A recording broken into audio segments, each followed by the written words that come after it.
Anthony, you're on the air. Hi, Diana.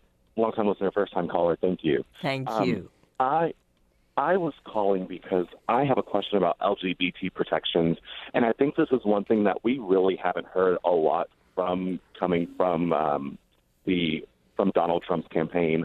I know that Mike Pence was interested in using electroshock therapy to try to convert gay men to make them straight again.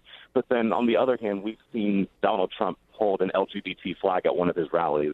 I don't know if he was just doing that out of force, but my main question is, for you in the panel, what do you all think is going to happen with the protections here in the United States, and how quickly do you think that things would happen? Yeah. So, well, we've seen an interesting contrast. We were just talking about abortion, on what Donald Trump has said on abortion versus LGBT rights. In a 60 Minutes interview, he did say that he would send Roe back to the states, but he also said he believed that the same-sex marriage ruling was the law of the land. So he's at least signaled that he is accepting of same-sex marriage. As to Mike Pence and whether or not he's promoted conversion therapy, I'm not sure of that, but I do know that many LGBT people across the country are very concerned about Obama-era policies being rolled back. I think we'll learn a lot when Tom Price comes up for confirmation as the Health and Human Services Secretary, and we'll learn a lot also during the Jeff Sessions confirmation hearing.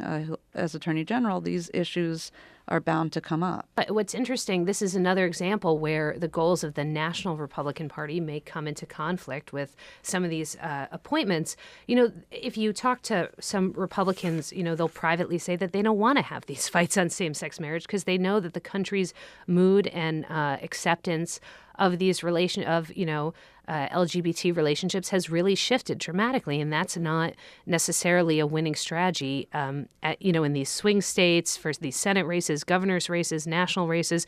So they've been kind of hoping. There's certainly a wing in the party that's been kind of hoping they could avoid having these conversations. That may not be possible. I feel compelled to mention that they're accepting of the L and the G and right. perhaps the B. That's true. But the T, transgender, has been a hot button That's issue, and many transgender rights advocates are very, very concerned, and many conservatives believe that President Obama went way too far in in ordering schools to make all bathrooms available to transgender students.